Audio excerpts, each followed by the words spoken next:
Ahí sí. Ya. Bien, hermano, entonces estamos ya en la parashá número 11. Ya Vayigash. Nos está quedando solo una porción para terminar el libro de Génesis. Realmente ha sido hermoso este libro, uno de los que más me gusta. Y es muy profético, obviamente. Estamos sumergidos un poco en el entender, ¿cierto?, la revelación de los últimos tiempos, ¿ya? La manifestación de Yeshua, ¿cierto?, como Ben Yosef y pronto como Ben David, por lo tanto, en sus dos perfiles de Mesías, ¿ah?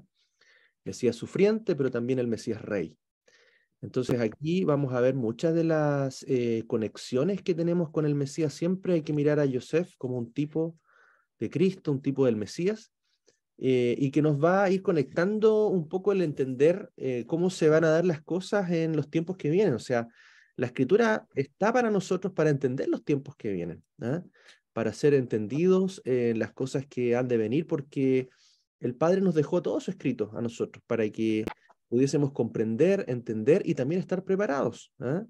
Y no nos pille, ¿cierto?, como ladrón en la noche, dice su palabra. Entonces, esta paracha igual tiene mucha conexión con las cosas que han de acontecer entre la casa de Judá, la casa de Israel, que es muy importante que estas dos casas que hoy están separadas, ¿cierto?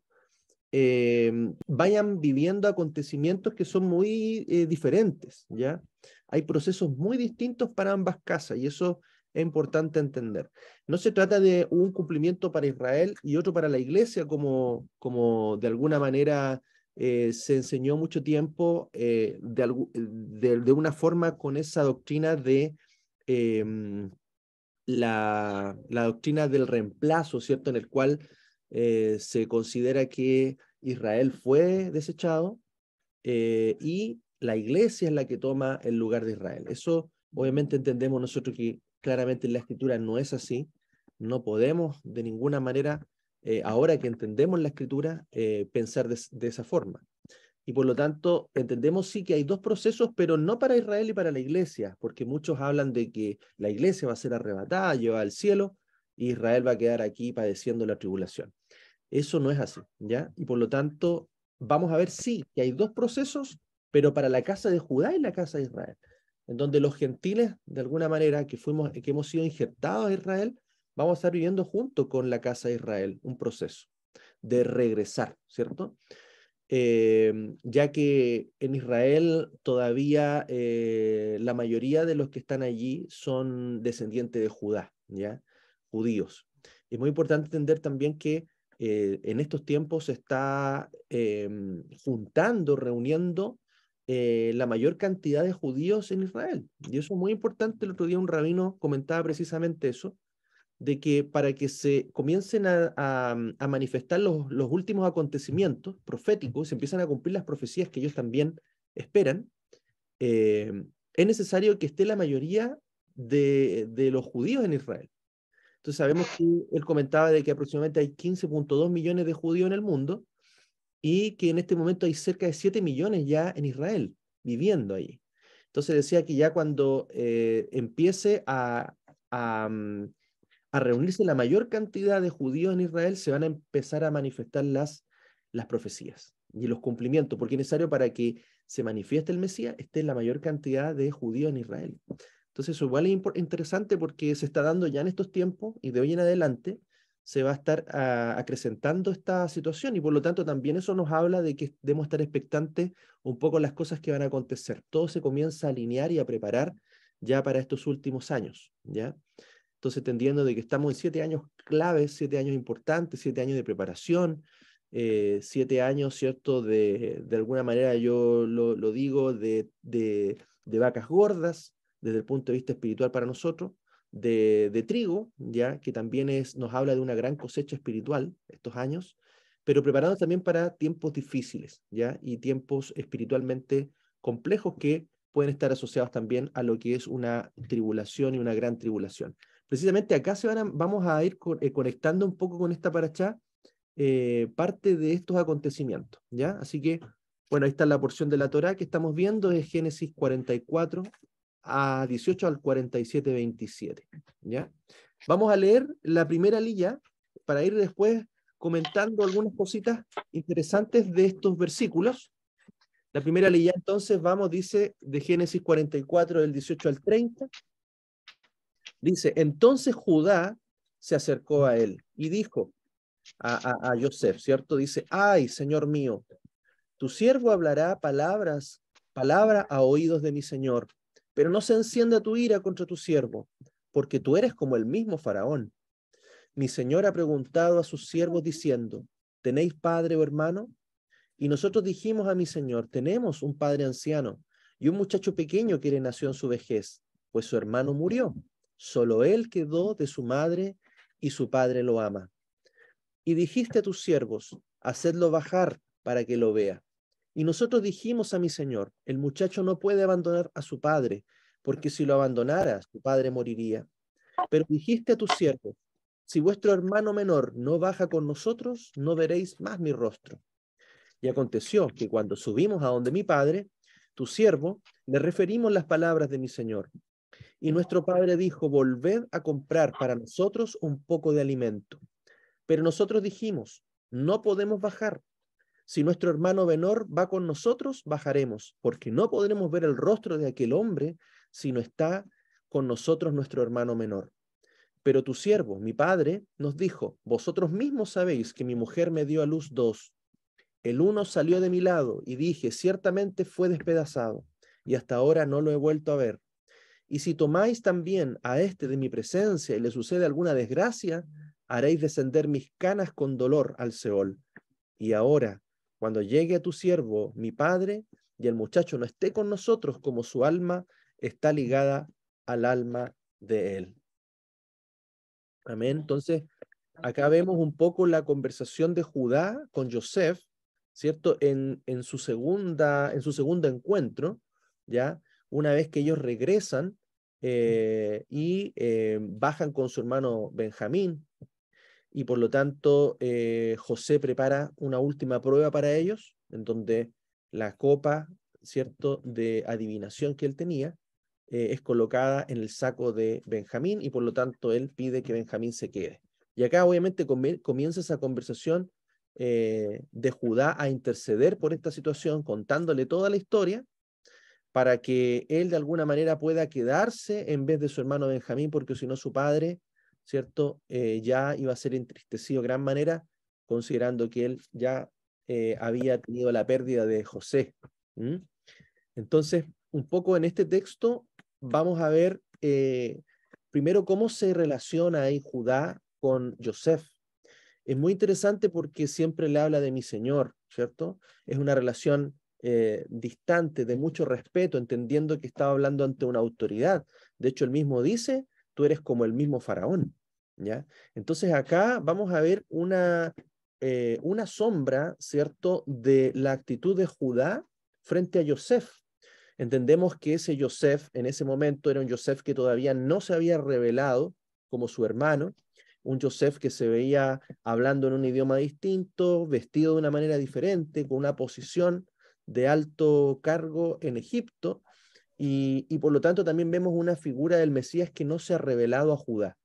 Entonces esto lo vamos a ir desglosando un poquitito con algunos comentarios. Por ejemplo, en Génesis 44, 18 dice, entonces Judá se acercó a él. Ahí está el nombre de la parachá, se acercó. ¿Ya? Y dijo, ay, Señor mío, tu siervo hablará palabras a oídos de mi Señor, pero no se encienda tu ira contra tu siervo, porque tú eres como el mismo faraón.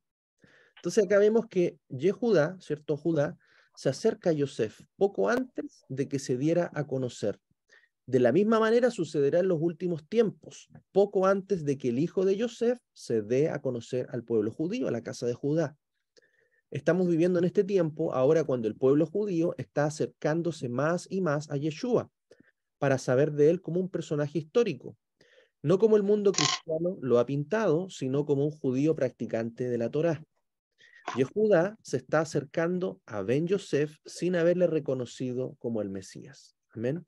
Entonces, un poco lo que se está dando que hay muchos judíos que hoy día son mesiánicos, ¿ya? Judíos que están viendo a ese Jesús, ¿cierto? Un poco cristiano, que se viste diferente, que habla distinto, principalmente que no guarda la Torá, si eso es uno de los principales problemas que tienen los judíos para reconocer a Jesús como el Mesías, porque no guarda los mandamientos, no guarda las fiestas, no guarda la Torá, y por lo tanto no puede ser, es el Mesías, ¿ya? Entonces, pero muchos están conociendo a Jesús, ¿cierto? Con esa raíz hebrea, como Yeshua, y ahí todo comienza a cambiar. Cuando comienzan a ver a ese Yeshua que guardaba la Torá, a ese Yeshua que guardaba los mandamientos, a ese Yeshua que vino a cumplir profecías, que vino a profetizar también, entonces ahí comienza a cambiar la perspectiva y comienzan a ver que ese Jesús medio griego romano en realidad es judío. ¿Eh?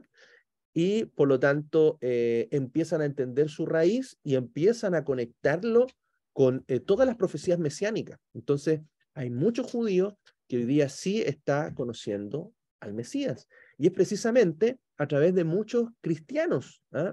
Cristianos creyentes que están entendiendo la raíz hebrea de Yeshua, ¿ya?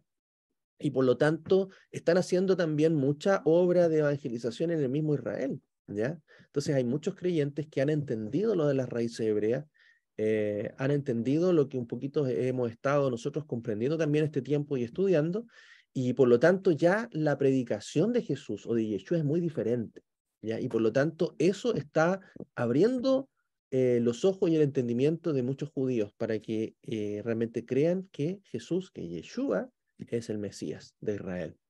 Entonces es interesante esto, obviamente es un proceso que va a culminar ya al final.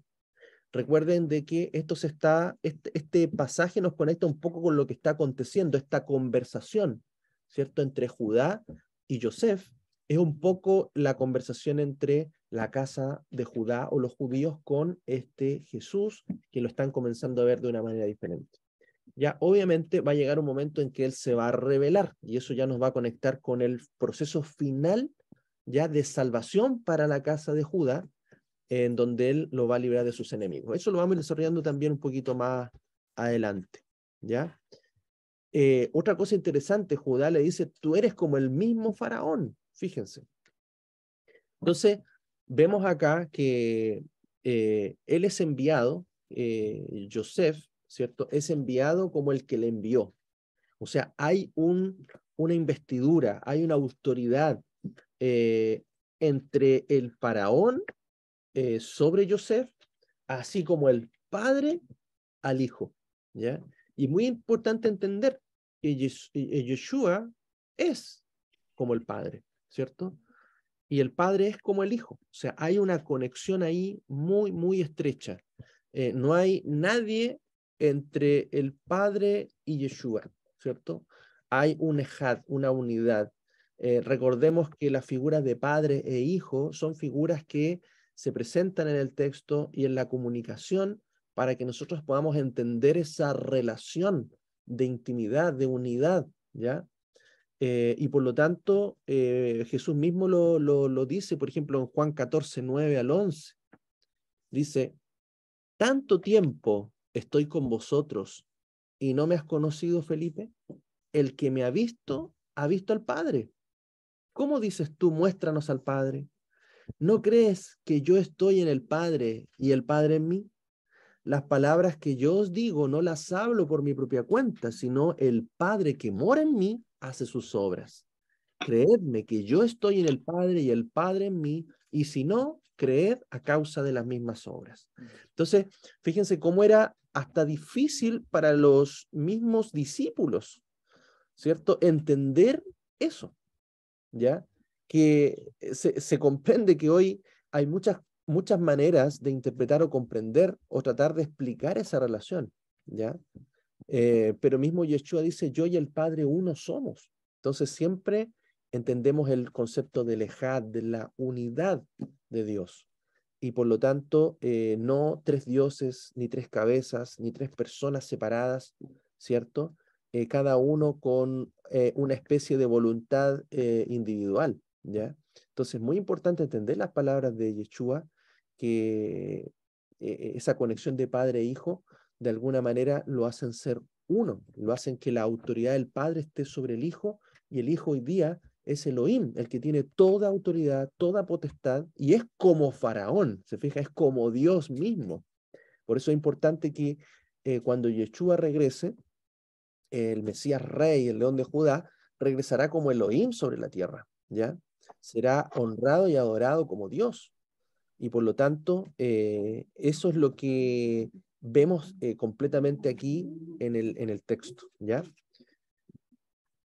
Si seguimos avanzando, de ahí vamos a tener un tiempo también para preguntas, o si alguien quiere hacer alguna pregunta relacionada, no hay ningún problema, lo pueda hacer nomás, y si no, también al final, ¿ya? Si avanzamos, dice aquí, me gusta esta versión de la BTX, corrige lo que dice la versión Reina Valera y otras versiones más, porque precisamente si leemos Génesis, perdón, 44, el 21 al 24, dice, y dijiste a tus siervos, hacedlo bajar, ahí les puse en mayúscula porque son las palabras que salen diferentes en otra versión, hacedlo bajar para que lo vea. Y nosotros dijimos a mi señor, el muchacho no puede abandonar a su padre, porque si lo abandonara, su padre moriría.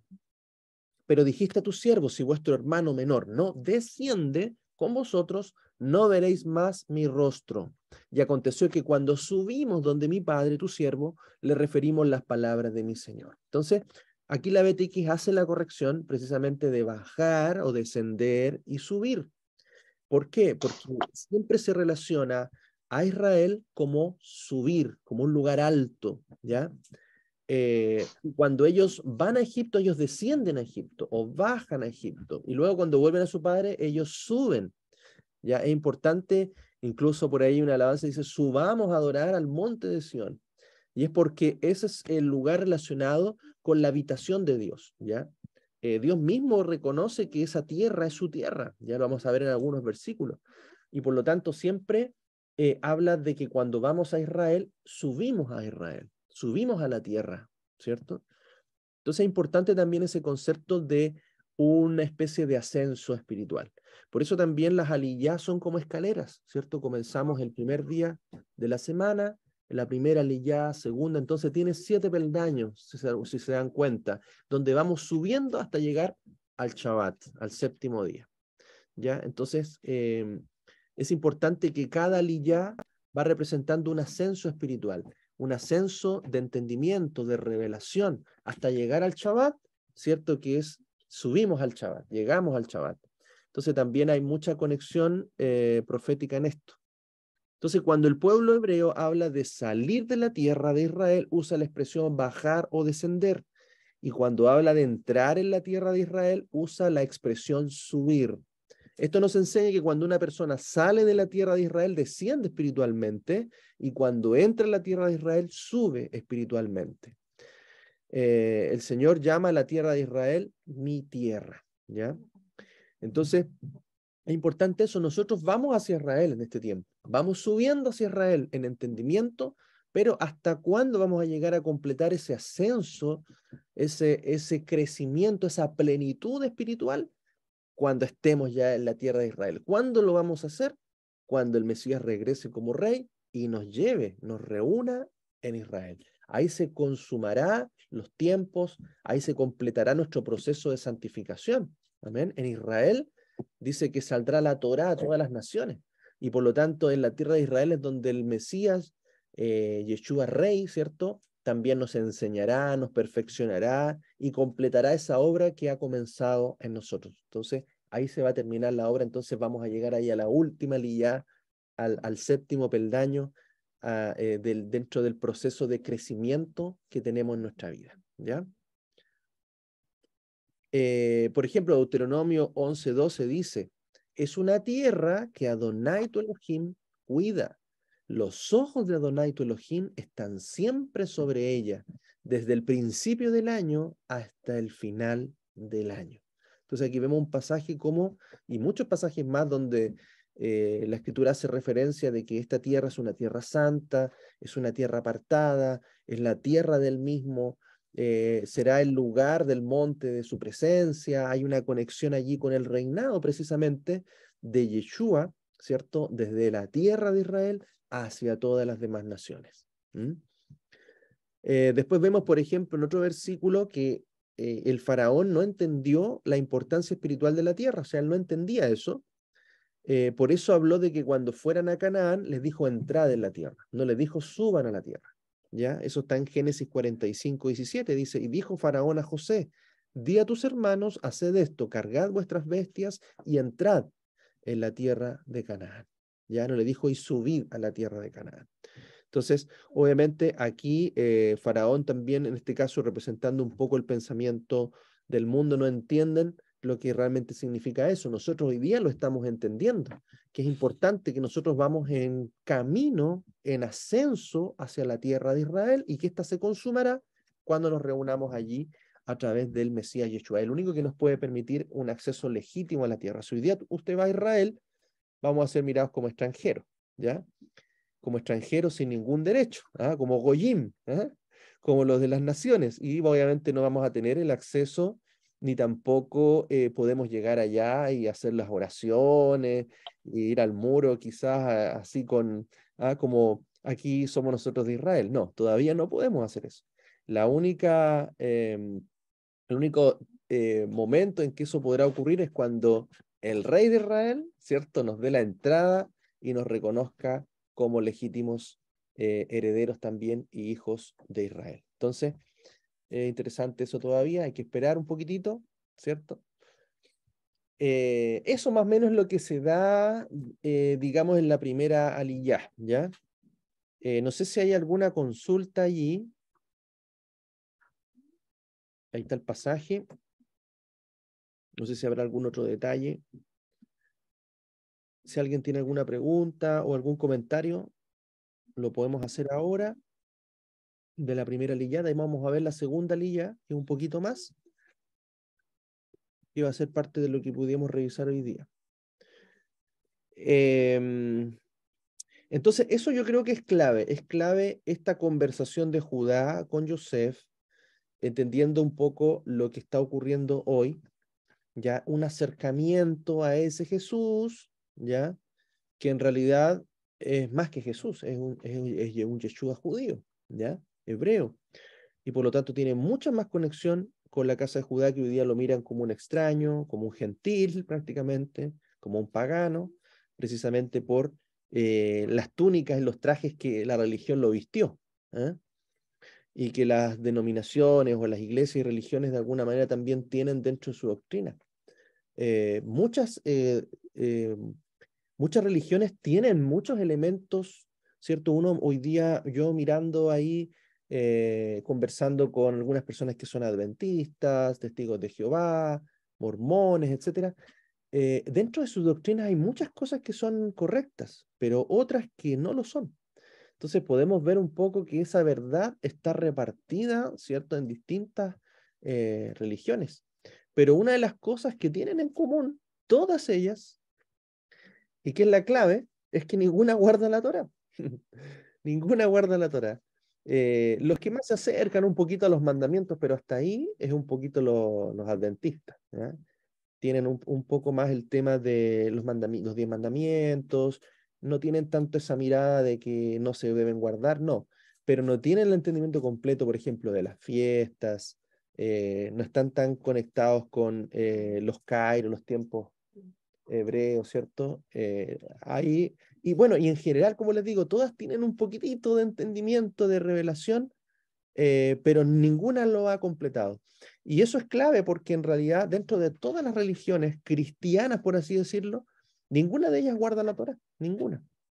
Lo único que guarda la Torá es la casa de Judá, ¿ah? Y obviamente todos aquellos que hemos entendido que somos casa de Israel, ¿ya? Y somos de la casa de José, de Yosef.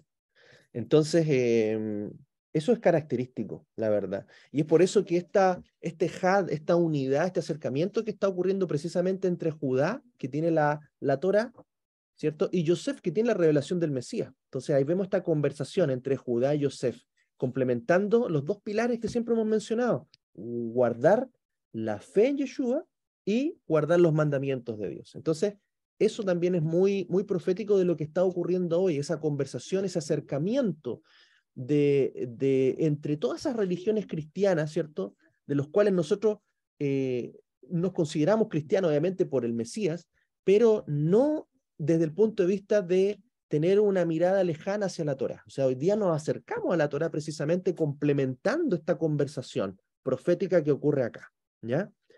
Entonces eso yo creo que es relevante mencionar un poco de lo que está pasando, ¿eh?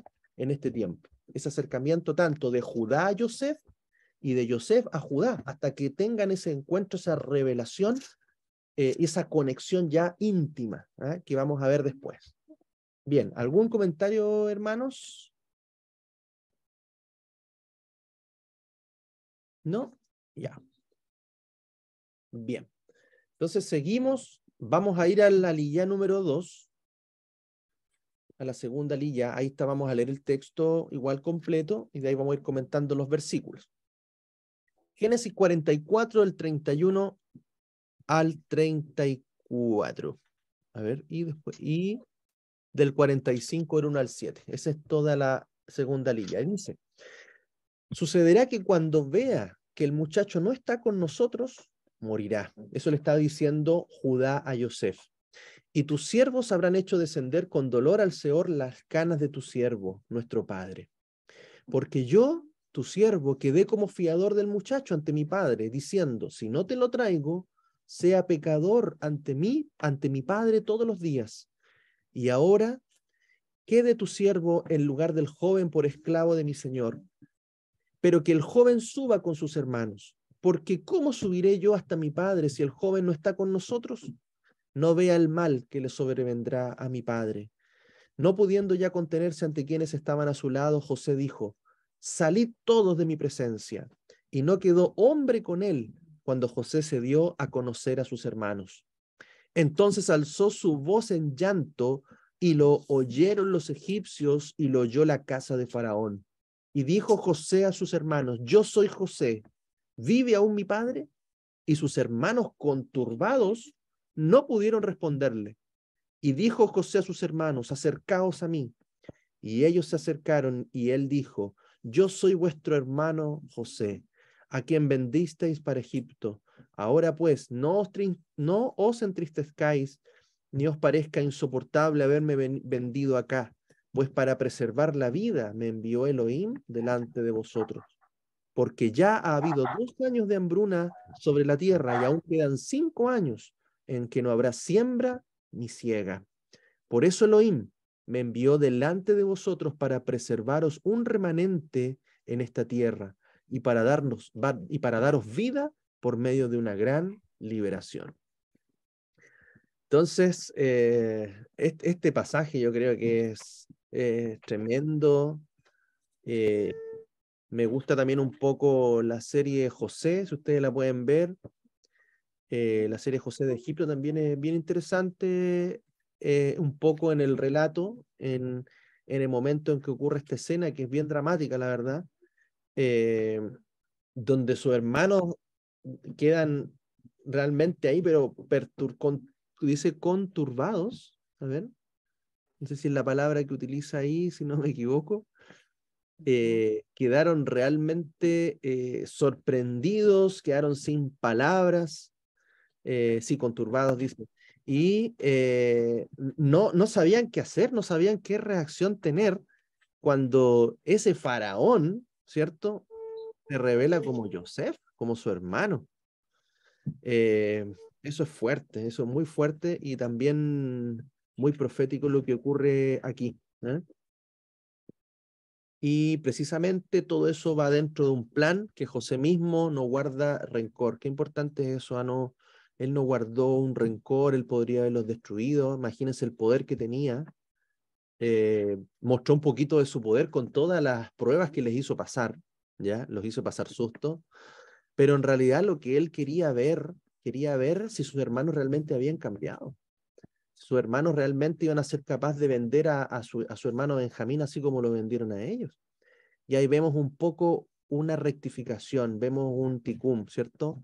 De Judá principalmente, en representación de sus hermanos, porque él está dispuesto, él, a dar su vida por Benjamín.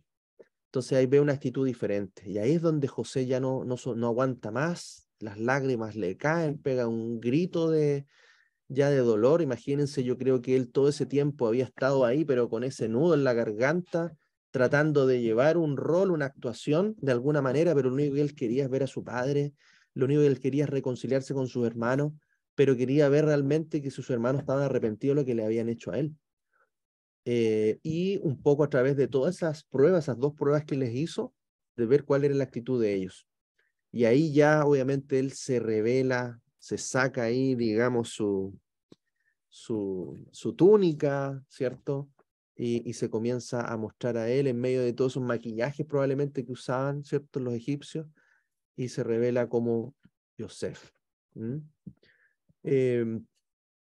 Algunos versículos acá que vamos a ir revisando, por ejemplo, 44:32 dice, porque yo, tu siervo, dice Judá, quedé como fiador del muchacho, Benjamín, ante mi padre, diciendo, no te lo traigo. Si no te lo traigo, sea pecador ante mi padre todos los días. O sea, Jacob no quería dejar ir a Benjamín, tuvo que hacerlo porque era la única manera de poder volver a Egipto a buscar alimentos, ¿ya? Porque José fue bien claro allí dio ese énfasis, ya que trajeran a Benjamín, y por lo tanto Judá hace un compromiso con su padre de que él no volvería si no volvía con su hermano, ¿ya? Entonces es allí donde él comienza a interceder para él volver, para que Benjamín pudiese volver y Judá se quedara como fiador, se quedara en lugar de él, ¿ya? Entonces Yehudá se puso como fiador, en hebreo es Arab. Esto significa que estaba dispuesto a sufrir en lugar de su hermano. Otra vez vemos como Yehudá, como ancestro, vemos como Yehudá como ancestros del Mesías. De una manera profética expresa en su actitud lo que el Mesías iba a hacer en su primera venida. Estaba dispuesto a llevar la culpa para siempre para salvar a su hermano. Cuando Yohanan vio el Cordero en el cielo, lo vio, es Juan, ¿cierto? La visión de Juan en Apocalipsis, lo vio como inmolado, vio un cordero como inmolado, ¿ya? Eso está en Apocalipsis 5:6. Sin embargo, la novia del Mesías estará sin mancha, ni arruga, ni cosa semejante. El Mesías se ha hecho responsable de los hombres y él todavía lleva en su cuerpo las marcas de las consecuencias del pecado de la humanidad. Entonces vemos un poco en la figura de Judá, ¿cierto? Ya que Yeshua viene de la tribu de Judá, vemos ahí ese colocarse, ¿ya? La misma actitud que tuvo Judá por Benjamín es la actitud que tiene Yeshua por sus hermanos, ¿ya? Es que él se pone en lugar, ¿ya? Él se ofrece para sufrir, para llevar el oprobio, para llevar, ¿cierto? La carga por sus hermanos. Y esa es la posición que tiene el Mesías hasta ahora, ¿cierto? Todavía vemos a un Mesías que está intercediendo, un Mesías que está todavía con sus marcas allí en sus manos, como un Mesías sufriente, un Mesías que ha llevado la carga del pecado, fue el cordero inmolado por nosotros, o sea, todavía está esa figura. Y esa figura se terminará, ¿cierto?, cuando el Mesías regrese. Entonces es importante que estamos en estos dos milenios en donde está esa ofrenda, ¿cierto? La ofrenda de paz, la ofrenda Shelamim. Si se dan cuenta, la ofrenda Shelamim se podía comer durante 2 días solamente. Y al tercer día, esa ofrenda quedaba inmunda, ¿ya? O sea, importante de que hoy día la ofrenda de nuestra paz, de nuestra reconciliación por nuestros pecados delante de Dios, está disponible 2 días mileniales, ¿ya? Cuando esos días terminen, ya nadie podrá acceder a esa ofrenda, ¿ya? Entonces es importante también cómo la Torá nos conecta con esto. Entonces, el Mesías hoy día tiene esa posición de ser el intermediario entre Dios y los hombres. A través de su sacrificio podemos nosotros entrar delante de la presencia de Dios. Entonces, un poco esa actitud de Judá es la actitud que tiene hoy el Mesías para interceder por nosotros en nuestro lugar. Juan, si vemos Juan 20, del 25 al 28, Le decían, pues, los otros discípulos, hemos visto al Señor, pero él les dijo, a menos que vea en sus manos la señal de los clavos y meta mi dedo en el lugar de los clavos y meta mi mano en su costado, de ningún modo creeré. Y 8 días después, de nuevo estaban sus discípulos dentro y Tomás con ellos. Llegó Jesús y se hizo presente estando las puertas cerradas y dijo, paz a vosotros. Shalom Alejem. Luego dice a Tomás, trae acá tu dedo y mira mis manos, y acerca tu mano y métela en mi costado, y no seas incrédulo, sino creyente. Respondió Tomás y le dijo, Señor mío, Dios mío. Amén. Entonces, acá vemos un poco ese cuadro de la incredulidad de Tomás ante la resurrección, ¿ya?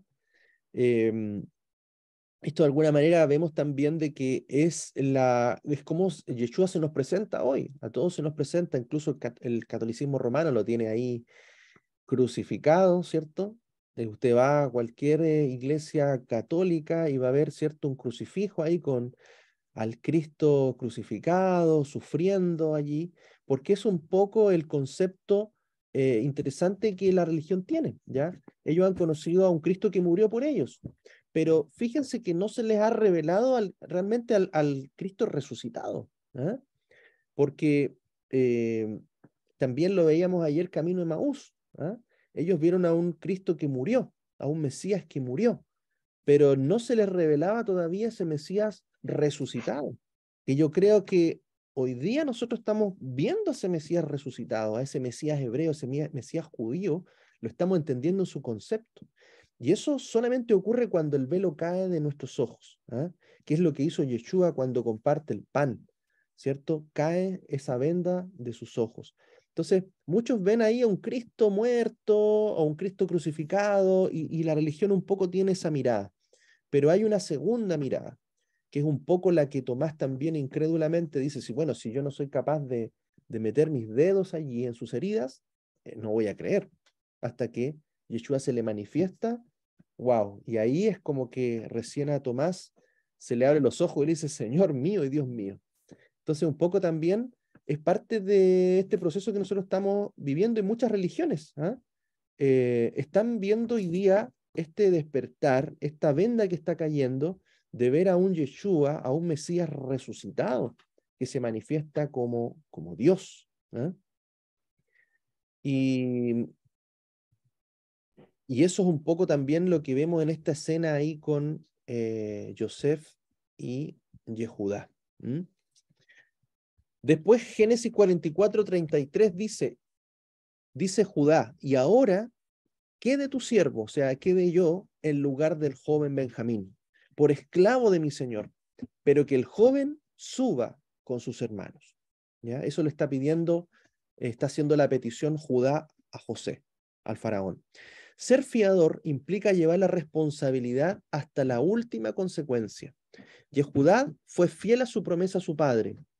Ahora ha mostrado no solamente arrepentimiento, sino que está dispuesto a hacer tikún, rectificación por lo que hizo con su hermano Yosef.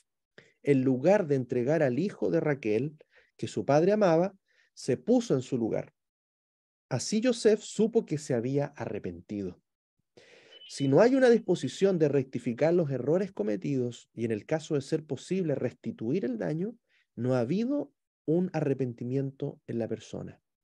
Si hay arrepentimiento verdadero, también hay un deseo de rectificación. Entonces, esto es interesante a nosotros porque nos lleva a una actitud práctica, ¿cierto?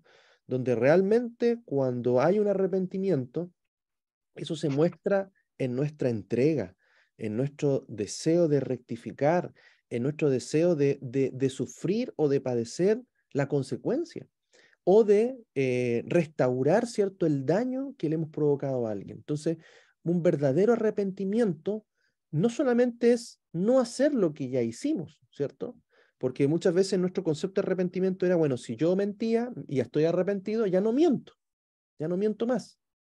Pero no solamente es eso, sino que restituir lo que la mentira o el daño que nosotros causamos a otra persona también sea restaurado, sea rectificado, sea restituido, recompensado, ¿ya? Entonces eso es muy importante agregarlo también en situaciones en las cuales nosotros nos damos cuenta de que hemos dañado, de que hemos hecho algo mal, no solamente sentirnos mal por eso y no hacerlo más, sino que también restituir. Ya eso es importante y complementar en ese punto. Por ejemplo, lo vemos en Zaqueo, ¿cierto? Dice entonces Zaqueo, puesto de pie, dijo al Señor, he aquí, Señor, la mitad de mis bienes doy a los pobres, y si algo he defraudado a alguno, lo restituyo cuadruplicado. Yeshua le dijo, hoy vino la salvación a esta casa, por cuanto él también es hijo de Abraham. Entonces vemos allí un arrepentimiento genuino de Zaqueo, ¿ya? Una actitud de decir, bueno, no voy a robar más, voy a entregar, ¿cierto?, la mitad de mis bienes a los pobres, ¿cierto?, que voy a entregar este dinero que he tomado de alguna forma, lo voy a devolver a la gente necesitada y además voy a restituir cuadruplicado, ¿ya? Hay algunas versiones que en realidad lo que dice es que lo que, conforme a la Torá, enseña que cuando tú tomas una cantidad y no la devuelves, o tomas algo que no es tuyo, tienes que devolver eso con un porcentaje, ¿ya? Que era aproximadamente un 20%, ¿ya? Entonces esas 4 partes, o ese cuadruplicado en realidad estaría dando alusión a ese porcentaje extra que se debía devolver, ¿ya? Si lo conectamos más a la Torá, ¿ya? Lo que pasa es que ahí, ¿qué es lo que ocurre? Hay un tema de que estos pasajes fueron escritos en el griego y por lo tanto se usaron palabras en griego para tratar de homologar lo que el hebreo dice, ¿ya? Entonces ese cuadruplicado podría hacer alusión a ese 20% agregado que se le tiene que dar a la cantidad. O sea, si usted tomó 100 o un objeto que valía 100, usted va a devolver 120. O sea, perdón, sí, 120, un 20% más, ¿ya? Entonces, interesante eso. Ahora, si alguien quiere cuadruplicar, va a salir más bendecido aquella persona, ¿eh? Pero está el concepto ese de restituir, no solamente entregarle el 100, fíjese, ¿eh? ¿Sabes qué? Mira, te debía 100 pesos, ahí te entrego los 100, sino que ahí van los 100 más un recargo, ¿eh? Entonces, ese concepto de agregar un poco más tiene que ver también con un sacrificio, tiene que ver con un entendimiento de restituir, ¿cierto?, al agraviado.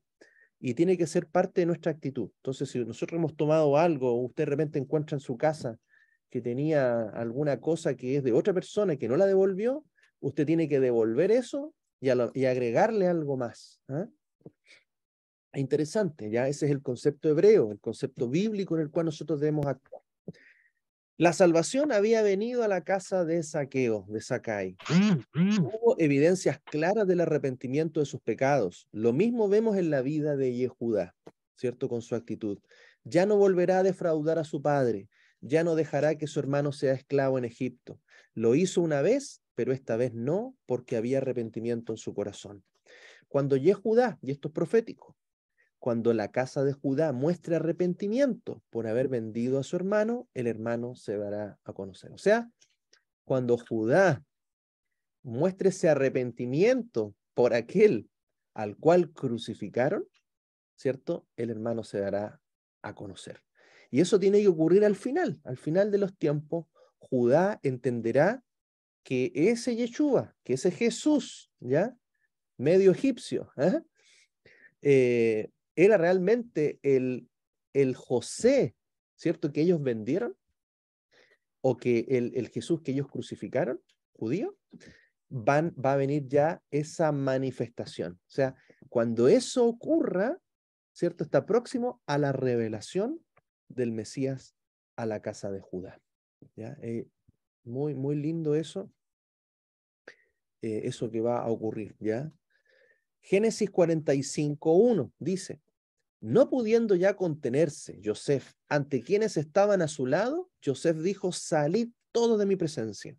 Y no quedó hombre con él, cuando José se dio a conocer a sus hermanos. Entonces, cuando ya ve Joseph, ve la actitud de Judá, ahí quizás humillado, arrodillado, suplicando que no se quedara Benjamín, sino que él volviera a su padre y que Judá se quedara allí en lugar de él a ser esclavo de José, ahí ve José un verdadero arrepentimiento.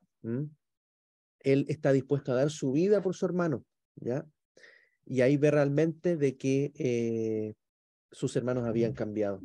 Y por lo tanto ahí ya no aguanta más, no resiste más, manda a sacar a todos, de su casa, todo siervo, criado, toda persona que pudiese estar ahí, escolta, y se queda solo con sus hermanos. Dice aquí, ya se había visto el arrepentimiento en Yehudá, ya se había logrado el propósito del trato duro, de las pruebas que José le había hecho. En ese momento Joseph ya no necesitaba tratarle más con dureza. Ahora se da a conocer, pero no a los egipcios, sino a sus hermanos. De la misma manera, el Mesías no fue manifestado al mundo después de su resurrección, sino a los que antes habían caminado con él. Fíjense ese cuadro. La resurrección de Yeshua, Yeshua cuando resucitó no se manifestó a todo el mundo. No fue ahí a los romanos, no fue a los griegos, no fue a los gentiles, sino que se manifestó solamente a aquellos que eran cercanos a él, solo a algunas personas específicas. En total, creo que fueron unas 400 personas más o menos, ¿ya? Pero principalmente a sus discípulos, a sus más cercanos, ¿ya? Manifestó. No se fue a manifestar a los fariseos, no se fue a manifestar al sumo sacerdote, no se manifestó a Pilato, no, se manifestó a sus hermanos, ¿ya? Entonces es importante también esta figura, ¿ya? En la cual él manda sacar a todos, ¿ya? Porque se revela a sus hermanos. Esos hermanos hablan de la casa de Judá y la casa de Israel, hablan de aquellos que son los suyos, por eso muchos no lo van a ver, muchos no lo van a reconocer, muchos hoy día no están viendo al Mesías, sino que a los cercanos, a los que son parte de su casa, a los que son de la casa de Israel, la casa de Judá, son los que hoy día él se les está revelando. Por eso, hermanos, nosotros hoy día entendemos que somos parte del pueblo de Israel, parte de esas tribus de Israel, parte de la casa de Israel, la casa de José, la casa de Efraín, ¿cierto? Que hoy día está regresando a él a través de su revelación. ¿Y cómo hermano, ha venido esto? Yo creo que mucho ha ocurrido un proceso de arrepentimiento. Una de las cosas que yo creo que caracteriza esta revelación es de que viene un arrepentimiento sobre nosotros, viene un quebranto, viene cuando se nos revela que no hemos estado guardando sus mandamientos, que no habíamos estado guardando su Shabbat, viene un arrepentimiento. Y eso trae esa revelación del Mesías a nuestras vidas. Amén. Entonces, siempre antes de una revelación de Dios para nosotros, viene un arrepentimiento. ¿Ya? Y eso también es lo que va a ocurrir con la casa de Judá. Si vamos a Hechos 10, 40, 41, dice, a este levantó Dios, a este Yeshua levantó Dios al tercer día y le concedió hacerse visible, no a todo el pueblo, fíjense, sino a unos testigos designados de antemano por Dios, a nosotros que comimos y bebimos con él después que resucitó de entre los muertos. Entonces, hermanos, esta revelación no, por la misma escritura, no se va a dar a todos los cristianos, no se va a dar a todos, porque dentro de los cristianos hay personas que no están buscando de él, pero hay otros cristianos que sí están buscando de él, están perseverando, y aquellos, yo creo que en algún momento el Señor se les va a revelar. Hay muchos cristianos que se han alejado, que después de esta pandemia se han enfriado, muchos han vuelto al mundo, muchos han renunciado a su fe, pero hay muchos que siguen perseverando, y yo creo que aquellos son los que en algún momento se les va a revelar, por eso no se va a revelar a todos, se va a revelar a algunos testigos, ya designados por Dios, porque es Dios el que agrega, ¿cierto? El que añade los que han de ser salvos. Por eso nosotros predicamos, pero no vamos a dar cuenta, hermanos, de que no muchos van a entender. Vamos a hablar y muchos van a estar en otra, otros están con otros intereses, buscando otras cosas, aunque se consideren cristianos. Pero hay otros que siguen buscando a Dios y esos que están buscando de Dios, a pesar de no ver mucho, son los que quizás a ellos se les va a revelar este Mesías verdadero. Amén. Amén. Aquí, y acá hay algo también bien bonito, es porque la palabra hebrea traducida como conocer, o sea, que se dio a conocer, es idvada en hebreo, y viene de la raíz yadá. Esta palabra se usa en las escrituras también como una referencia a tener relaciones íntimas, ¿ya? O sea, a un nivel de intimidad. En Génesis 45:4, ¿cierto? Que leímos, Yosef les pide que se acerquen a él. Podría haber dicho solamente que se acercaran, pero la palabra elai, que dice acérquense hasta mí, que ha sido añadida, implica un acercamiento casi palpable, o sea, un momento de acercamiento pero de intimidad, ¿ya? Aquí un comentario, ¿cierto?, de Rashi, un rabino dice que Yosef les enseñó su circuncisión, ¿ya? Esto de alguna manera puede tener cierta lógica, ¿cierto? Porque acérquense a mí, ¿cierto? Íntimamente, puede que, claro, imagínense Joseph rapado completamente, afeitado, ustedes saben cómo era un poco la forma de vestirse, de caracterizarse. Ellos no se dejaban barba, rapaban sus cabezas y usaban túnicas, maquillajes, ¿cierto? Entonces, ¿cómo distinguir realmente que era José? Era muy difícil recordar a su hermano allí. Habían pasado muchos años también. Entonces, el sello, ¿ya? Y lo que a él lo iba a caracterizar era su circuncisión, ¿m? Que estaba circuncidado. Ningún egipcio se circuncidaba, ¿cierto? Era característico del pueblo de Elohim. Entonces, qué interesante es eso, porque puede que en ese momento se acercó y él mostró su circuncisión a sus hermanos. ¡Wow! Y ahí ya es como que dijeron, bueno, es Joseph, ¿cierto? Entonces, qué interesante ese momento, porque hoy día el Padre nos está llamando también a una mayor intimidad con Él, a una mayor intimidad, a una identificación, ¿cierto? No con la circuncisión en la carne, con la circuncisión en nuestro corazón, ¿cierto? Yo creo que hoy día el Señor está circuncidando nuestro corazón, lo está desnudando delante de Él. Ya cuando somos confrontados a sus mandamientos, a su Torá, no puede haber sombra, no puede haber cosas ocultas en nosotros. O sea, es como que cada vez tenemos que ser más íntegros, más santos, ¿cierto? Y nos identificamos más con una vida conforme a la Torá. Entonces, esto también es muy importante. Joseph no se dio a conocer hasta que los dos hermanos estuvieran juntos, ¿ya? Eso es otro importante. O sea, la venida, la manifestación del Mesías Rey, su segunda venida, va a ser cuando todo su pueblo se reúna, ¿ya?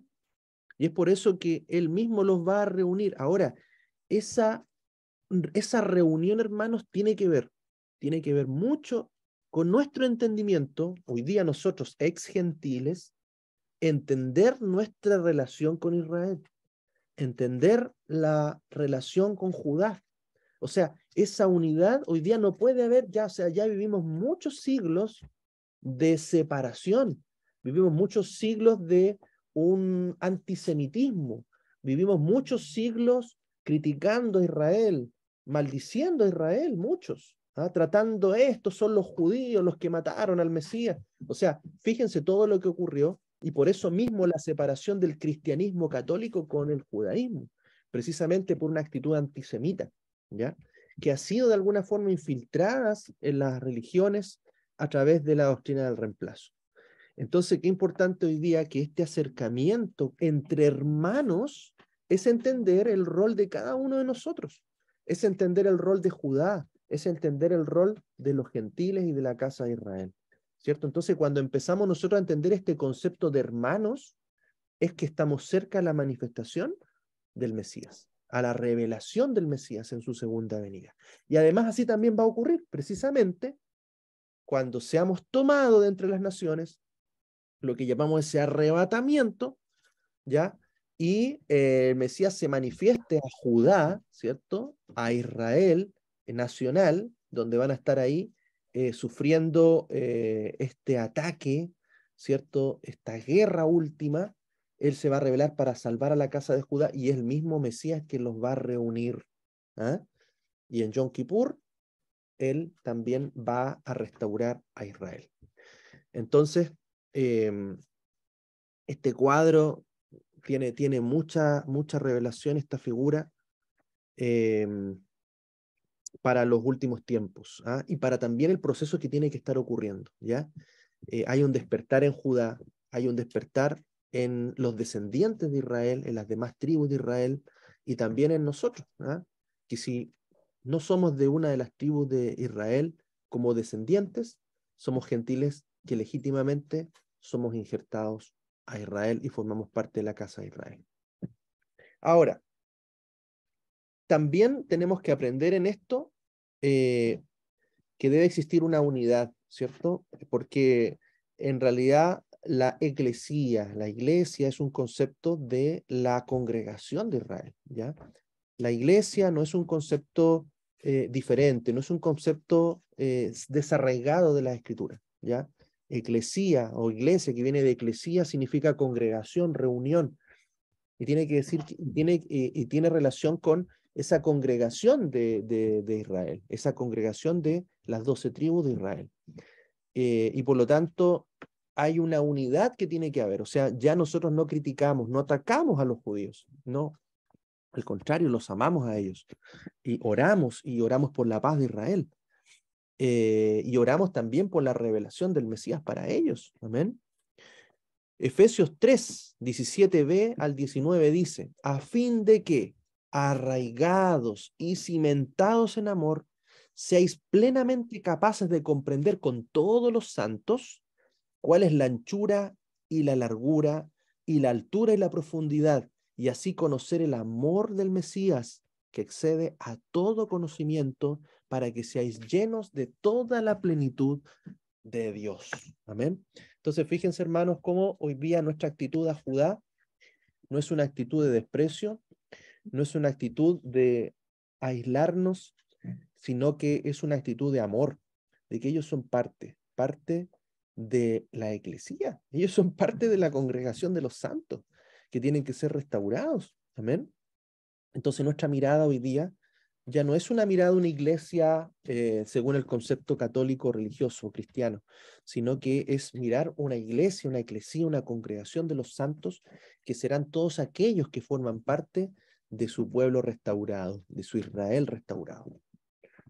Como los hermanos de Yosef no le reconocieron en su primer encuentro, sino en el segundo, así el Mesías no fue reconocido por la mayoría de los judíos en su primera venida, pero lo será en relación con su segunda venida. Este es el tiempo cuando la mayoría de los judíos reconocerán a Yeshua. Ahora Él se está dando a conocer como el que verdaderamente es, aquel Mesías del cual hablan todas las Escrituras. Amén. Entonces, fíjense, también ahí hay dos encuentros, también hay dos tiempos, dos venidas, en las cuales en la primera no le reconocen para nada, pero en la segunda sí Él se les da a conocer. Entonces eso también tiene que ver con que en la segunda venida ya se dará a conocer a la casa de Judá y también reunirá todas las tribus de Israel. Génesis 45, 1b dice, y no quedó hombre con él cuando José se dio a conocer a sus hermanos. Había una intimidad con los hermanos. De la misma manera, ahora el Mesías se está dando a conocer de una manera muy íntima a los que son descendientes de las 12 tribus de Israel. Se va revelando de una manera hebrea, llamándolos de vuelta a sus raíces hebreas y dándoles a entender su relación con él, no solo de manera espiritual, sino también física. Son del mismo pueblo y ahora es el tiempo de ser restaurado como israelita, ¿cierto? O como judío. Las personas que reciben este tipo de revelación ya no son las mismas. Su concepto de sí mismos cambia radicalmente y el concepto de quién es Yeshua cambia radicalmente. Es lo que está pasando, ¿cierto?, con nosotros. Ya no le ven en el contorno gentil, griego, romano, sino en el contorno hebreo. Ya no le ven en primer lugar como el Salvador de los gentiles, sino como el Salvador de Israel. Fue Yehudá quien provocó la revelación de Yosef. De la misma manera, los judíos son los que finalmente harán que Yeshua se manifieste en gloria. Amén. Entonces ahí debe ocurrir este cumplimiento con todos los acontecimientos que vienen para que ya Yeshua se manifieste con su gloria y con su poder. Génesis 45:2. Entonces alzó su voz en llanto, y lo oyeron los egipcios, y lo oyó la casa de Faraón. En el momento de revelación de quién era Yosef, hubo llanto. De la misma manera, hay muchas emociones y lágrimas en aquellas personas que ahora están recibiendo la revelación de quién es realmente Yeshua y quiénes son ellos en relación con él. O sea, como les decía, hay un tiempo de arrepentimiento que está ocurriendo en nuestra intimidad con Dios, ¿cierto? En poder realmente conocerle a Él, en poder entender de que ese Jesús que conocíamos era tan distinto a este Yeshua que hoy día se nos revela con su raíz hebrea, enseñándonos la Torá, los mandamientos de Dios, volviendo a la obediencia, volviendo a la verdadera fe. Así también va a haber llanto, ¿cierto? Cuando Yeshua se manifieste sobre Jerusalén, ¿ya? De hecho, Yeshua lloró por la ciudad de Jerusalén. Decía, oh Jerusalén, tú que matas a tus profetas, ¿cuánto tiempo, dice, cuánto he tratado de reunirte? ¿Ah? Así como la gallina reúne a sus polluelos, ¿cierto? Hubo un lloro de Yeshua por Jerusalén, y así también Jerusalén llorará, ¿cierto? Al momento de reencontrarse con el Mesías, o sea, lo harán con lágrimas, con lloro. Y yo creo que, hermanos, la circunstancia también que van a tener los últimos tiempos será quizás de gran dolor y sufrimiento, que será realmente un llorar al verlo venir, ¿ya?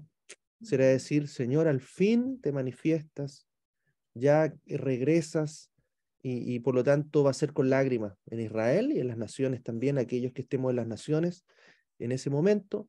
Yo creo que va a ser un encuentro de lágrimas realmente, hermanos. Yo es cierto, porque creo que va a haber un momento, hoy día cuando las cosas quizás están más o menos tranquilas, todo bien, quizás nadie lo está esperando con dolor y lágrimas, ¿ah?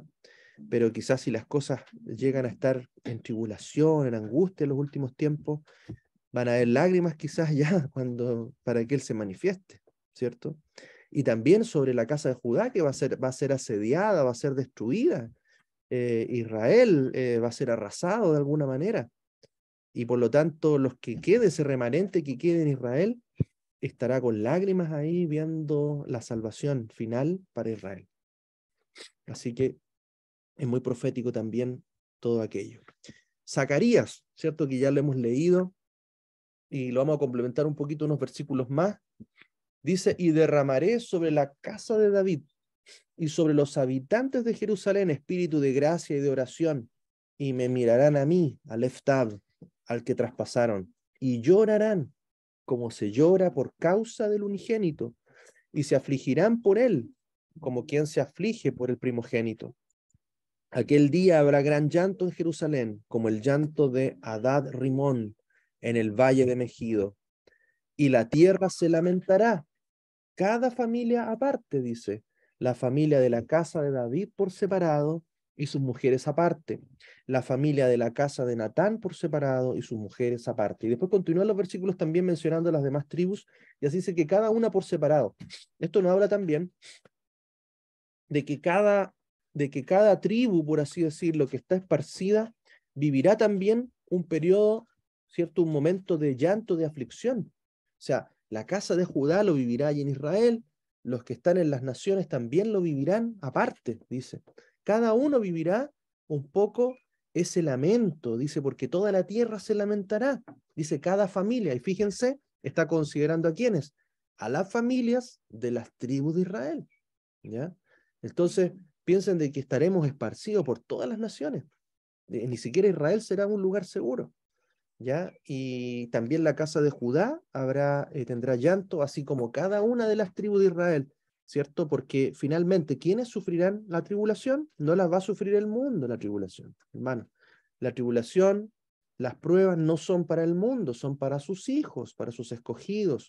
Las tribus de Israel, aquellos que se guardan hasta el final, son obedientes al Padre, son aquellos que van a padecer este tiempo de tribulación. Y por lo tanto habrá llanto en el momento de ese encuentro, ¿ya? En ese momento de encuentro. Cada uno lo vivirá por separado. Amén. Porque todavía no estarán reunidas las tribus. Solamente cuando Él se manifieste se van a reunir, ¿ya? En los primeros versículos de la profecía de Zacarías, capítulo 12, se habla de una guerra que va a ser causada por los países árabes y apoyada por la coalición internacional. Recordemos que esos últimos tiempos estará un contexto político de unidad del mundo, ¿ya? A través de un organismo, probablemente las Naciones Unidas, ¿cierto? Con un líder que tendrá una unificación, ¿cierto? En todo el mundo, pero que por alguna circunstancia se tornarán en contra de Israel, ¿ya? En estos momentos nosotros estamos viviendo el tiempo cuando el Señor está poniendo su ciudad como una copa de vértigo para todos los pueblos de alrededor, y pronto habrá una guerra. Esta guerra será ganada por el pueblo judío y la ciudad será habitada de nuevo en su lugar. Después de esa guerra, habrá un derramamiento del espíritu de gracia y de oración sobre los habitantes de la ciudad, y les será revelado lo que antes no veían, que ese Yeshua, que fue clavado en el madero hace casi 2000 años, es el Mesías Ben Yosef prometido.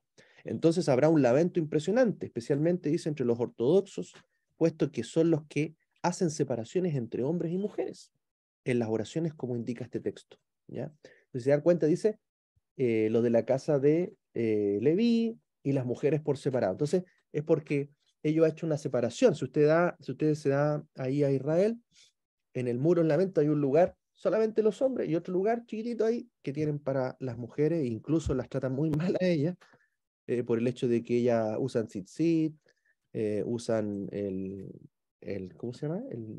El talit, y hacen las oraciones y todo. Incluso las tratan muy mal a ellas porque consideran que no son dignas de participar, ¿ya? Y que todos los mandamientos son para los varones, ¿no? Bueno, es un concepto que precisamente acá el pasaje de Zacarías lo muestra. Entonces, ¿qué es lo que vamos a tener ese panorama final? Vamos a tener un momento, un Israel, entre comillas, restaurado nacionalmente, probablemente con una paz allí, con los árabes, con Palestina, con los territorios, pero todo esto a través de una negociación política, una negociación de paz, que tendrá más relación con un Mesías falso, o un antimesías, un anticristo, por un periodo de tiempo que luego, por alguna razón, este falso Cristo, falso Mesías, se va a ir en contra de Israel, y obviamente todo el mundo se irá en contra de Israel, la asediarán, la destruirán. O sea, habrá una guerra porque Israel también es un país que es una potencia mundial también con su tecnología en la guerra. O sea, piensen, Israel se ha enfrentado solito a una cantidad de países que está alrededor y siempre ha sido superior. Entonces, hay que ver esa tremenda cúpula de hierro que tienen ellos, una tecnología, ¿cierto?, antimisiles, y así Israel sigue desarrollando tecnología, o sea, uno que va a la vanguardia en la tecnología.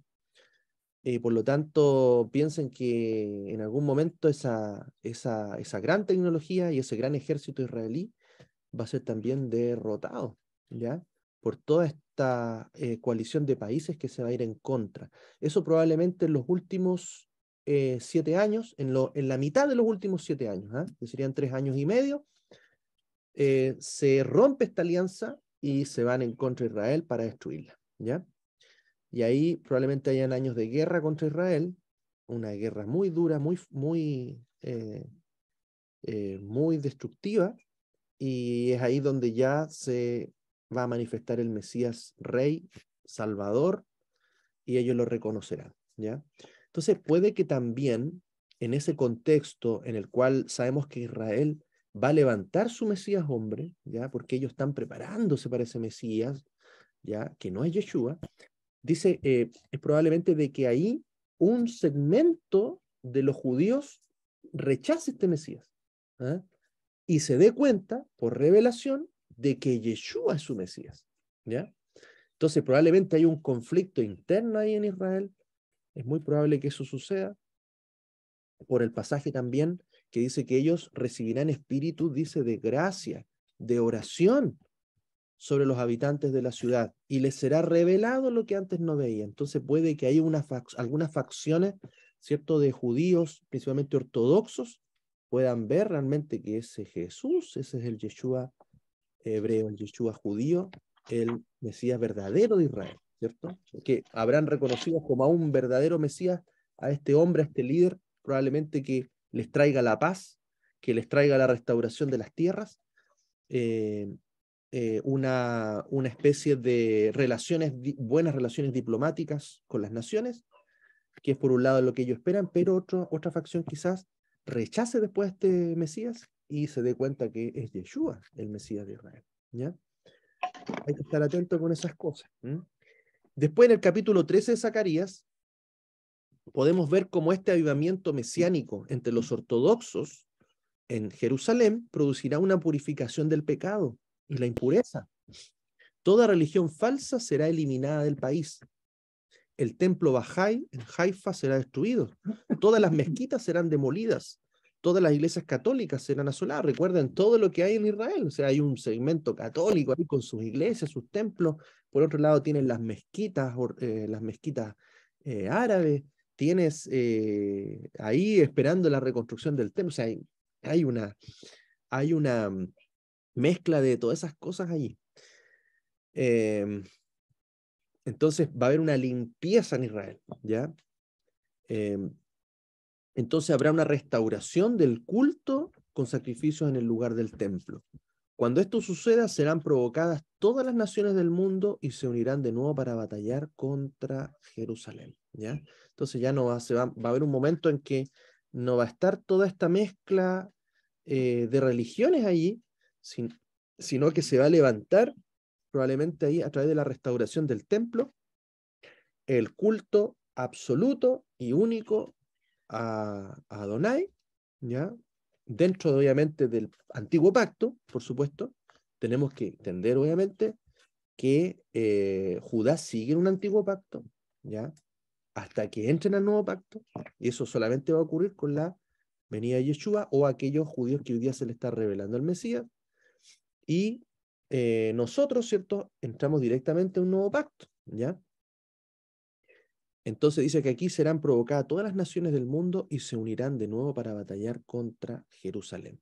Vamos a Zacarías 14, del 1 al 5. Dice, he aquí, el día de Adonai viene, y en medio de ti serán repartidos tus despojos, porque yo reuniré a todas las naciones para combatir contra Jerusalén, y la ciudad será conquistada, y las casas serán saqueadas, y las mujeres serán violadas, y la mitad del pueblo irá a un cautiverio. Pero el resto del pueblo no será cortado de la ciudad. Después Adonai saldrá y combatirá contra aquellas naciones, como cuando combate en el día de la batalla. Aquel día sus pies se posarán sobre el monte de los olivos, que está frente a Jerusalén, al oriente, y el monte de los olivos será partido por el medio, quedando un gran valle del levante al poniente.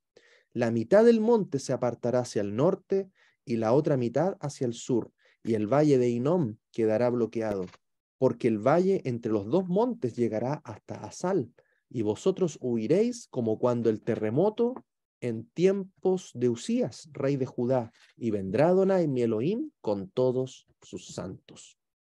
Amén. Entonces ahí está la profecía de lo que va a ocurrir en Israel, algo terrible, pero que eso será previo a la manifestación de Yahweh Sebaot, ¿cierto? De los ejércitos, que vendrá con sus ángeles, con sus huestes, a pelear esa gran batalla de liberación para Jerusalén. Esta será la última gran guerra antes de la venida del Mesías, ¿ya? Algunos le llaman Armagedón, ¿m? Pero también hay que pensar de que hay un gran Armagedón, ¿cierto?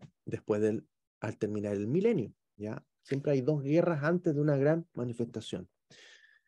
Pero esta guerra, obviamente, que se vivirá aquí en Israel, dice que el ejército del Estado de Israel será quebrado, será destruido. Y la santa ciudad será tomada. Entonces será bastante, claro, fuerte, caótico, cruel todo lo que va a ocurrir ahí. Daniel, profeta Daniel, 9, 26 y 27 dice, y hasta el fin de la guerra han sido decretados asolamientos, y por una semana confirmará el pacto con muchos. A la mitad de la semana hará cesar el sacrificio y la ofrenda. Después, con la muchedumbre de las abominaciones, vendrá el desolador, hasta que venga la consumación y lo que está determinado se derrame sobre el desolador. Entonces aquí también vemos esa semana, que son 7 años, en la cual se confirmará el pacto, ¿ah?, con muchos. Un pacto de paz, ¿cierto? Entre comillas, ¿ah?, con Israel. Y a la mitad de la semana, que es siempre lo que hablamos de los 3 años y medio, se hará cesar el sacrificio y la ofrenda. O sea, va a haber una restauración del templo, una restauración de las ofrendas, ¿cierto? Esas ofrendas incluyen los sacrificios, pero después se suspenderá esos sacrificios y vendrá el desolador, que es el mismo Mesías, que se dará vuelta, como se dice, la chaqueta y será en contra de Israel, ¿no?, y todas las Naciones Unidas. Daniel 12, del 6 al 7 dice, y dijo uno al varón vestido de lino, que estaba encima de las aguas, ¿cuándo será el fin de estas maravillas? Y oí al varón vestido de lino, parado encima de las aguas del río, el cual alzó su diestra y su siniestra a los cielos y juró por él, que vive eternamente, que sería por tiempo y tiempos y la mitad de un tiempo. Cuando finalice el poder de dispersión del pueblo santo, todas estas cosas serán cumplidas. Entonces aquí también hay una relación de un tiempo, 2 tiempos y la mitad de un tiempo, ¿no es cierto? Cada tiempo sería 1 año, por lo tanto habrían 3 años y medio. Y es importante, cuando finalice el poder de la dispersión del pueblo santo. O sea, ¿qué nos habla eso? Sabemos que las tribus fueron dispersas, ¿ya? Llega un momento en que ya la dispersión se completa, o sea, cuando llegan hasta lo último de la tierra. Cuando ocurre eso, va a comenzar la recogida. O sea, primero una acción centrífuga y luego una centrípeta. O sea, hay un cumplimiento hasta cuando son dispersas y se termina la dispersión y comienza el tiempo de la reunión, ¿cierto?, de todas las tribus. Dice, todas estas cosas serán cumplidas. Así que en esta guerra se va a terminar la destrucción del ejército del pueblo judío, del pueblo de Israel. Esto producirá un clamor grande en los habitantes de Jerusalén. Van a gritar pidiendo al Eterno que envíe al Mashiach. Entonces van a decir con todo su corazón y con toda su fuerza, Baruch haba Beshem Adonai. ¿Cierto? Bendito aquel que viene en el nombre de Adonai. Y entonces vendrá el Mesías de nuevo para poner sus pies sobre el monte de los olivos y matar con la espada de su boca a todos los ejércitos del mundo liderados por el anti-Mesías. ¿Cierto? Ahí el anticristo es arrojado al lago de fuego, el falso profeta. Las naciones enemigas son destruidas y queda solamente Israel y el resto de las naciones que no participaron, o aquellos personas de las naciones que no fueron en contra de Israel, para dar inicio después a lo que es el milenio. Acá algunos versículos, algunos profetas, Isaías 11:4 dice, sino que juzgará con justicia a los pobres y arbitrará por los mansos de la tierra, y con el espíritu de su boca matará al impío. Apocalipsis 19:15, de su boca sale una espada aguda para herir con ella a las naciones, y las pastoreará con vara de hierro. Él pisa el lagar del vino del furor de la ira de Dios Todopoderoso. Segunda Tesalonicenses 2:8, entonces será manifestado el inicuo, a quien el Señor matará con el aliento de su boca y destruirá con el resplandor de su venida. ¿Ya?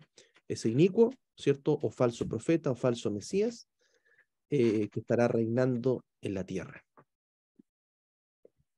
Y continuamos, Génesis 45:2, dice el pasaje, entonces alzó su voz en llanto, y lo oyeron los egipcios, y lo oyó la casa de Faraón. Los egipcios, que simbolizan todos los gentiles, se darán cuenta de la revelación del Mesías de Israel, y su gran lloro por sus hermanos judíos. La casa del faraón hace referencia a los gobiernos de la tierra en los últimos tiempos, que serán informados cuando el hijo de Yosef se haya dado a conocer a sus hermanos israelitas. Entonces, este gran lloro, ¿cierto?, será escuchado en toda la tierra, ¿ya? En los distintos niveles, los gentiles y también en todos los gobiernos de las 70 naciones, ¿ya? Entonces también nos habla de ese momento profético. Después dice Génesis 45:3, y dijo José a sus hermanos, yo soy José, ¿vive aún mi padre? Y sus hermanos conturbados no pudieron responderle. Ahora Yosef habló en hebreo, ¿ah? Eso es interesante, ¿ah? Porque antes le hablaba en egipcio, ¿ah? Le hablaba con su nombre egipcio, Safnach Panea, pero acá les habla en hebreo, ¿ah? Y ellos quedan ahí, pero incluso usaba, dice la escritura que usaba intérprete, ¿ah? Que tenía intérprete, o sea, no le hablaba directamente, sino que le hablaba al intérprete y el intérprete le hablaba en hebreo. Así era la comunicación, ¿ah? Una comunicación intermediaria. Pero acá él le dice, yo soy Yosef, y le dice en hebreo. Y ahí ellos quedan conturbados, imagínense. De la misma manera, cuando el hijo de Yosef se presentó al rabino Shaul, a Pablo, Ben Gamaliel, en Hechos 9:5, no dijo yo soy Jesús, no le dijo en griego, yo soy Yeshua, no, sino que le dijo yo soy Yeshua, porque dice la palabra que le habló en lengua hebrea. Entonces, qué importante es que Pablo es de la tribu de Benjamín, ¿ya? Y la figura de Benjamín, en este contexto también de Judá y José, Benjamín reconoció, y según el libro de Yashar, o de Jaser, él, antes, ¿cierto?, de hacer este último plan, Benjamín reconoce a José, pero él se queda callado. Entonces es importante también ver de qué está ocurriendo. Aquí Pablo, que es de la tribu de Benjamín, reconoce, ¿ah? Reconoce al Mesías, reconoce a Yeshua, ¿ah? Que ese Jesús al quien él estaba persiguiendo no era nada más y nada menos que el Yeshua judío. Entonces es muy profética también esa escena, porque Yeshua se le manifiesta, ¿cierto?, a él porque él perseguía a los cristianos, pues, perseguía a los creyentes en Jesús, ¿ah? En el Yeshua, medio griego, ¿ah? Pero en realidad, cuando él se manifiesta, Jesús le dice, yo soy Yeshua, ¿ah?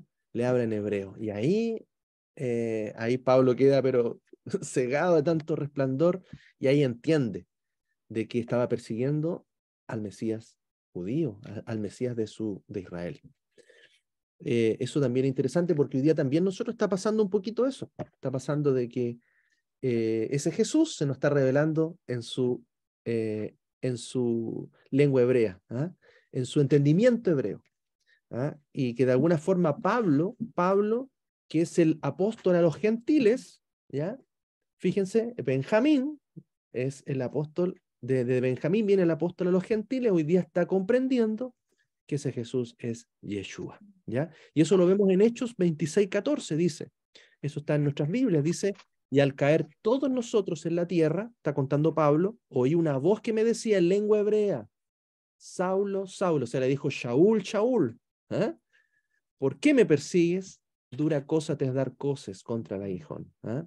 Mira qué duro es darle patadas a un aguijón, ¿cierto? No sigas sufriendo, Shaul, conviértete. ¿Eh? Y ahí vemos la conversión de Pablo, de Shaul. ¿Eh? Entonces eso también un poco es muy profético en esa figura de Yosef, Pablo, ¿cierto? Perdón, Pablo de la tribu de Benjamín, representado en Benjamín, su hermano, el hermano menor, que reconoce primero, ¿eh? Reconoce primero a Yosef como, ¿cierto? Como José, al faraón como José, antes que Judá. Entonces ahí vemos también cómo los gentiles, muchos están conociendo a Yeshua, ¿cierto? Antes que Judá. ¿Eh? Antes que Judá. Y ya los últimos versículos dice Génesis 45:4, y dijo José a sus hermanos: acercaos a mí. Y ellos se acercaron. Y él dijo: yo soy vuestro hermano Joseph, a quienes vendisteis para Egipto. De esto aprendemos que en los últimos tiempos el pueblo de Israel se acercará cada vez más a Yeshua. Génesis 45:5. Ahora pues, no os entristezcáis, ni os parezca insoportable haberme vendido acá, pues para preservar la vida me envió Elohim delante de vosotros. Entonces el Mesías fue enviado a los gentiles, ¿cierto? Para salvar vidas. ¿Eh? Entonces interesante también esa figura, porque Joseph salva a Egipto. ¿Eh? Salva a Egipto primero y después comienza a salvar a sus hermanos.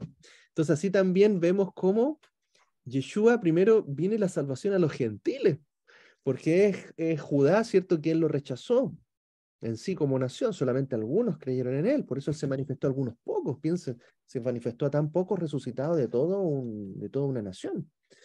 Entonces también hay un velo ahí que Dios puso en la casa de Judá para traer la salvación a los gentiles, o sea, a aquellos que están representados en Egipto, a través de un Safnat Panea, ¿cierto? Un Jesús para los gentiles, pero que en realidad era un Yosef hebreo, judío, que después se da a conocer.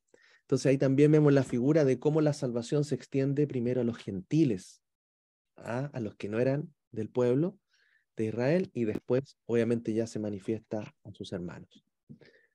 Hechos 28:8 dice: sea pues conocido que a los gentiles fue enviada esta salvación de Dios. Ellos oirán, ¿cierto? Porque ¿qué pasó un momento?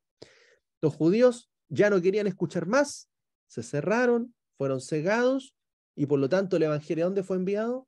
A los gentiles. Ellos oirán. Y así fue. ¿Ah? Ellos son los que han estado oyendo ya casi por 2000 años, y en estos últimos tiempos ya Judá, ¿cierto?, está preparándose para esa revelación del Mesías. Romanos 11:11 también dice: digo pues, ¿acaso tropezaron, se está hablando del pueblo de Israel, para que cayeran?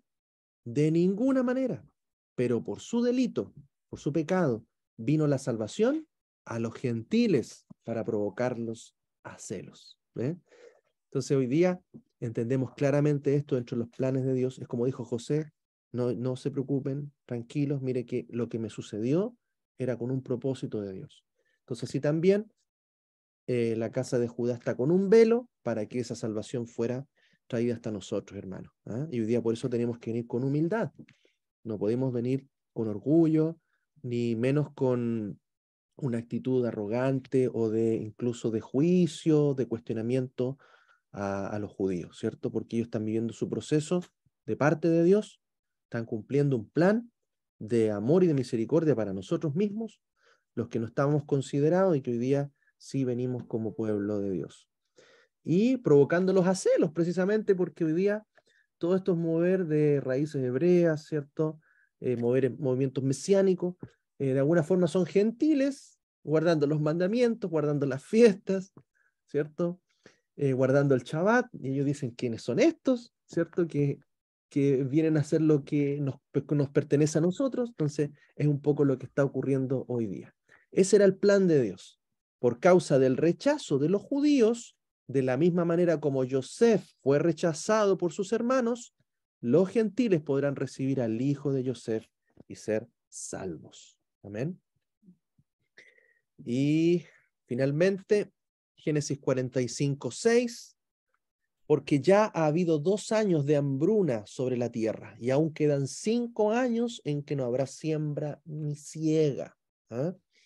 Como los hermanos de Yosef le reconocieron en el segundo año de sequía, es probable que el momento del derramamiento sobre los judíos del Espíritu de gracia y de oración sea durante el segundo año de los 7 últimos años antes de la venida del Mesías. O sea, ahí hay un proceso ya de revelación, en la cual va a haber también una protección, ¿ya?, de Yosef, en este caso de Yeshua, sobre Israel, ¿ya?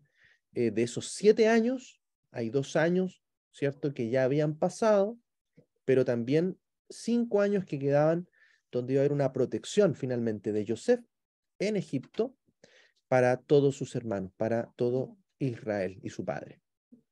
Yosef supo por los sueños del faraón y el espíritu profético que quedaban 5 años de hambre. Rashi comenta que cuando vino Jacob a Egipto terminó la sequía. Pero en tal caso, ¿no sería Yosef un falso profeta? En el versículo 11 se repite el mensaje de los 5 años que quedaban de sequía. Sin embargo, para los hijos de Israel solo había 2 años de hambre grave, puesto que Yosef los sostuvo durante el resto del tiempo. De esto aprenderemos que los fieles que no podrán ni comprar ni vender durante la gran tribulación podrán ser sustentados también de manera sobrenatural por el Eterno, tal como pasó como Elías durante los años de sequía. ¿Ya? Entonces vemos que hay un periodo de prueba y también la palabra dice que no podrán comprar ni vender si no tienes la marca. Por lo tanto, va a haber un periodo vamos a tener que, no sé, pues andar ahí por ahí negociando, intercambiando cosas, que alguien nos ayude en comprar, etcétera. Hola.